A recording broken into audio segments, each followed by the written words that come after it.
নমস্কার বন্ধুরা, মনীষা রান্নাঘরে সবাইকে স্বাগত। প্রতিদিনের মতো আবারও নিয়ে চলে এলাম দুর্দান্ত একটা ভিডিও। তবে এটা কোনো রান্নার ভিডিও নয়, আমি নিয়ে চলে এলাম খুব কম সময়ের মধ্যে কিভাবে কাঁঠালের বীজ পরিষ্কার করা যায়। তো এখন কিন্তু প্রত্যেকের বাড়িতে কম বেশি কাঁঠালই পাওয়া যায়, যেহেতু এখন কাঁঠালের সময় প্রত্যেকের বাড়িতে কিন্তু কাঁঠালের বীজও পাওয়া যায়।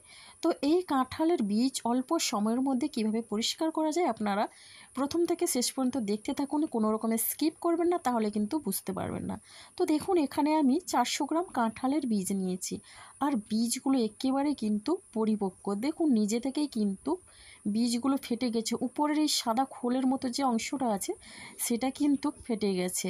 তো যাই হোক, আমি কিন্তু এইভাবে প্রথমে নখ দিয়ে খোসাগুলো ছাড়িয়ে নেব।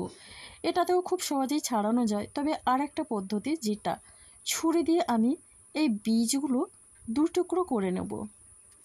দুই টুকরো করে নেওয়ার পরে কিন্তু এই সাদা অংশগুলো কিন্তু খুব সহজে বীজ থেকে বের করানো যাবে, কোনো রকমে বেশি সময় লাগে না। অল্প সময়ের মধ্যে কিন্তু এই বীজগুলো থেকে সাদা খোলটাই বের করা যাবে।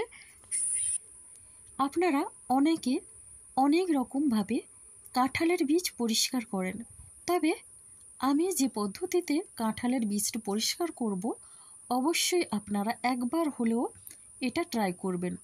অনেক সহজ উপায়ে কিন্তু এটা পরিষ্কার করা যায়, অনেক সময় বাঁচানো যায়।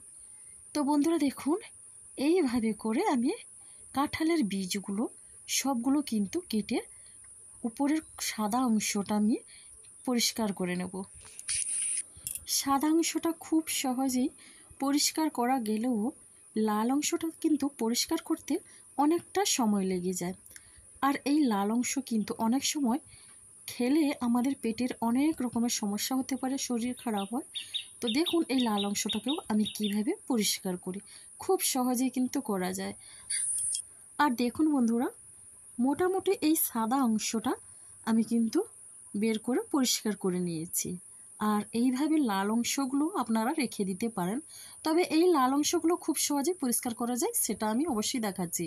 দেখুন বন্ধুরা, আমি কিন্তু সবগুলো এইভাবে খোসাগুলো বের করে নিয়েছি।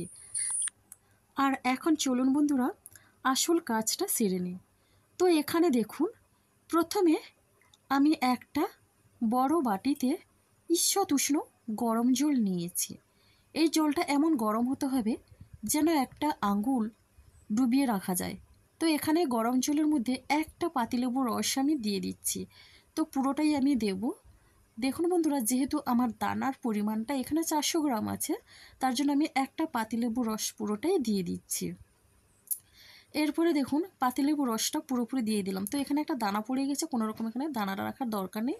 তো এরপরে এখানে এই ছোটো চামচের 1 চামচ পরিমাণে দিয়ে দিলাম বেকিং সোডা। তবে অনেকেই বেকিং সোডা দেন না, আমি কিন্তু বেকিং সোডা দিয়ে এটা পরিষ্কার করি। লেবু আর বেকিং সোডা দিলে কি হয়, খোসার যে লাল অংশটা না, সেটা অনেকটা নরম হয়ে যায়, খুব সহজেই কিন্তু লাল অংশগুলো তোলা যায়। তো দেখুন বন্ধুরা, এখন আমি কাঁঠাল বীজগুলো আমি দিয়ে দিচ্ছি, আর দিয়ে আমি এখানে কিন্তু ঢাকনা দিয়ে রেখে দিচ্ছি 10 মিনিটের মতো। তো এরপরে দেখুন 10 মিনিট পরে কিন্তু আমি ফিরে এলাম।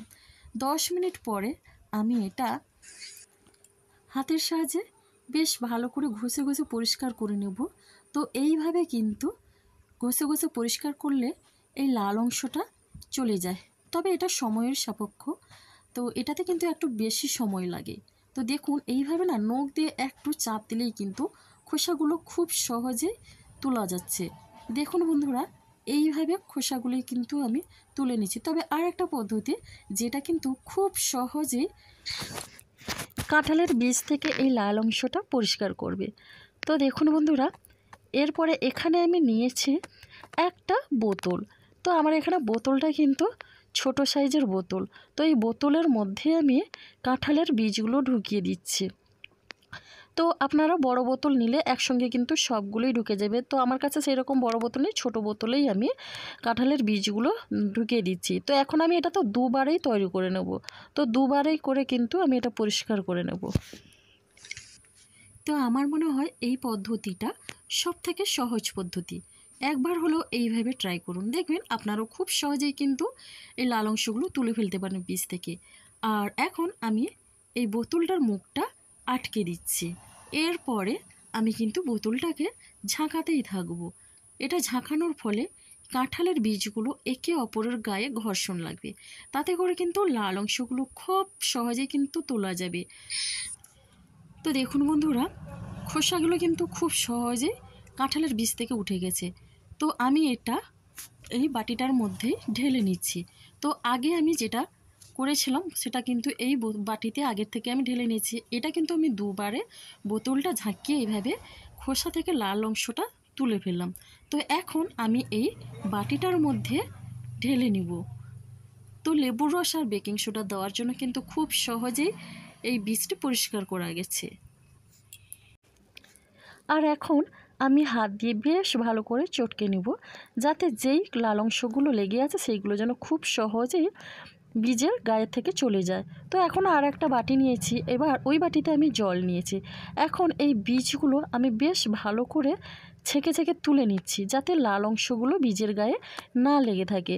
তো দেখুন বন্ধুরা, এইভাবে আমি বেছে বেছে একটু তুলে নিয়ে আর একটা বাটিতে আমি জল রেখেছিলাম ওই বাটির মধ্যেই দিয়ে দিচ্ছি। এইভাবে করে সবগুলো বীজ আমি এই বাটি থেকে ওই বাটিতে নিয়ে নিলাম। তো দেখুন বন্ধুরা, জলটা কতটা নোংরা, কতটা লাল অংশ বেরিয়েছে। তো এখন আমি এটাও কিন্তু বেশ ভালোভাবে ধুয়ে পরিষ্কার করে নেব, যাতে করে কোনো রকম লাল অংশটা যেন না লেগে থাকে বীজের গায়ে। তো দেখুন, এইভাবে সহজ পদ্ধতিতে কিন্তু বীজটি ধবধবে সাদা করে পরিষ্কার করা যায়। দেখুন, খুব সহজে কিন্তু এটা পরিষ্কার করা গেলো। এখন আমি একটা প্লেটে আবারও একই রকমভাবে একটু জল ঝরিয়ে বেছে বেছে জল থেকে তুলে নিচ্ছি। দেখুন বন্ধুরা, বীজগুলো কিন্তু কতটা পরিষ্কার হয়েছে। খুব সহজ পদ্ধতিতেই কিন্তু এটা পরিষ্কার করা গেল। এবার জল পাল্টে পাল্টে আরও 2-3 বার আমি কাঁঠালের বীজটাকে ভালো করে পরিষ্কার করে নেব, যাতে করে যেন ওই লাল অংশটা লেগে না থাকে। তো দেখুন বন্ধুরা, এইভাবে করে আবারও জলের মধ্যে দিয়ে দিলাম। আর এখন কিন্তু জলটা কোনো রকমই উষ্ণ গরম জল হবে না, এটা কিন্তু নর্মাল জলেই এটা ধুয়ে নিতে হবে। তো দেখুন বন্ধুরা, এখন আমি এইভাবে ধুয়ে পরিষ্কার করে নিয়ে কাঁঠালের বীজটা প্লেটের মধ্যে তুলে নিলাম। ভিডিওটি ভালো লাগলে লাইক, শেয়ার, কমেন্ট এবং সাবস্ক্রাইব করে আমার পাশে থাকবেন।